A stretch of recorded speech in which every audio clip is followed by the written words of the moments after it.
Let's say you just got your first NES, or you're just starting to collect, you haven't had one since you were a kid, and you're trying to figure out where to start. If I was just starting my NES collection, and I was trying to build the library on a budget, let's say $100, where would I start?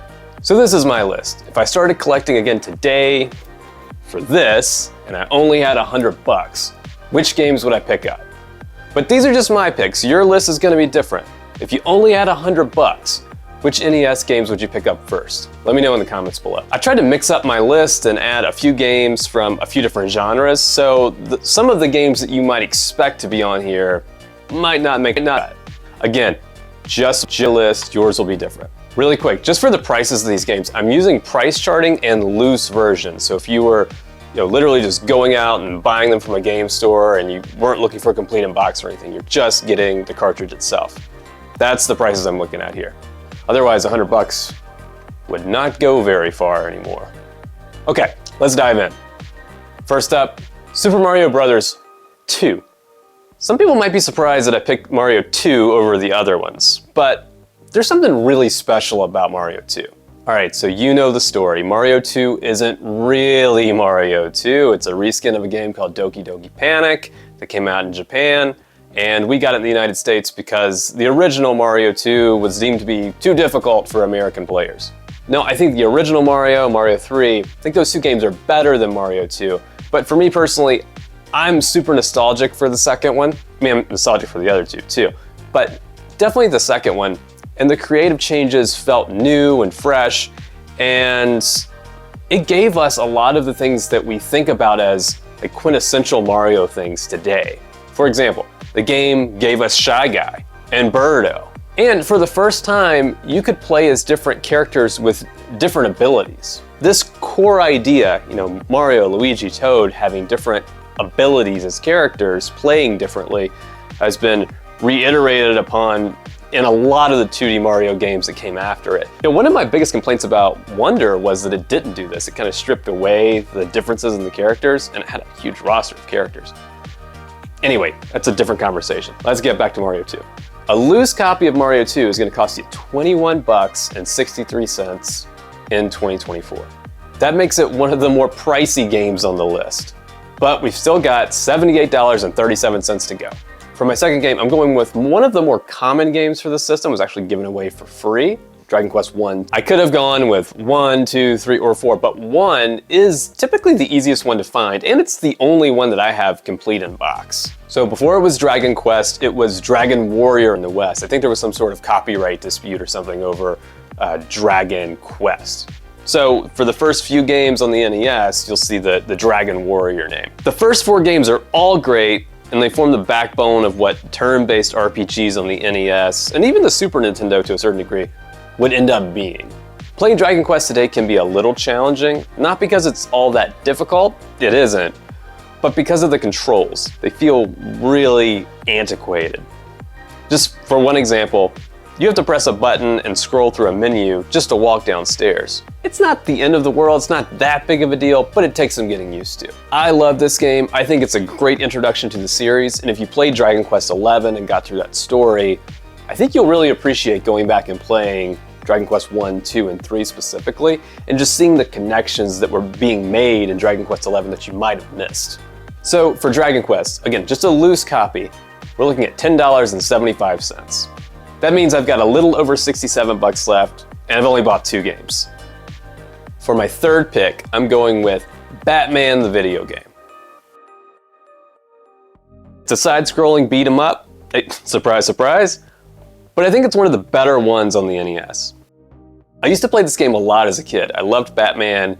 I was really into this game even though I wasn't very good at it. So I played like maybe the first 2 or 3 levels hundreds and hundreds of times. If I was building my NES collection today, the thing that really brings me back to this game are the animations. The animations are great. I love Batman's character sprite. One of the things that really sticks with me is the opening cinematic and then the little cutscenes they put between levels. I remember being blown away by this when I was a kid. I just couldn't believe this was on an NES. But this game is just part of what made Batman so cool back then. You had the Tim Burton movies, which this game was based on, And that was the first time we had really seen a dark Batman on screen. The movie's a classic. Prince did the soundtrack, which isn't for everybody, but I love Prince. I love that soundtrack. I was listening to it a couple weeks ago. Tell me you don't like Bat Dance. This game captures so much of what made the movie so moody and interesting. For Batman, loose, we're looking at $18.02. So I'm feeling pretty good. We've got 3 really solid games, and I've only spent about half of my budget. Hey guys, if you like videos like this, consider liking and subscribing. It really helps the channel grow a lot. All right, back to it. My next pick is a little boring, but it had to make the list. Had to make the list. If I didn't put it on here, there would be riots in the streets. It's obviously The Legend of Zelda. I don't think I really have to explain any more about why I'm picking this game. It's obviously a classic.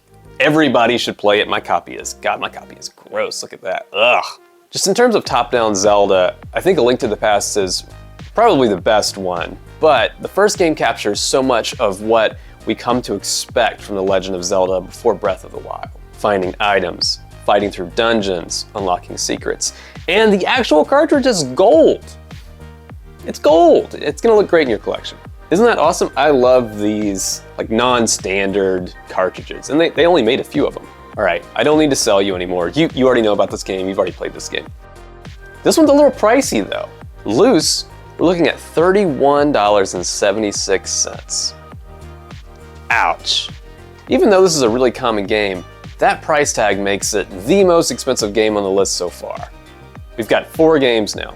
Mario 2, Dragon Warrior, Batman, and now The Legend of Zelda. So that means we have less than $18 left in our budget. I wonder if I can squeeze 2 more out of $17. All right, we've got almost $18 left, and I'm gonna try to get 2 more games in. This next game is on the cheaper side. That's one reason it made the list. Another reason is it's really nostalgic for me. This is a game that probably wouldn't cross your mind at all for your list, which is what makes these lists so interesting. My 5th pick, one of the most nostalgic games for me on the NES, California Games.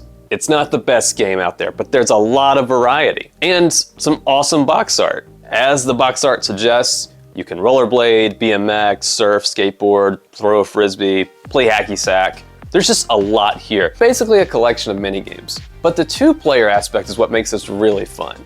You know, you can compete for a high score, and then your brother or cousin or friend, whoever, could go right after you and play the same game. And at the end of the round, after you've played all the games, all of your points get totaled up, and then you get to see who is the California Games winner. I don't know, there's just something about it that I find it really endearing.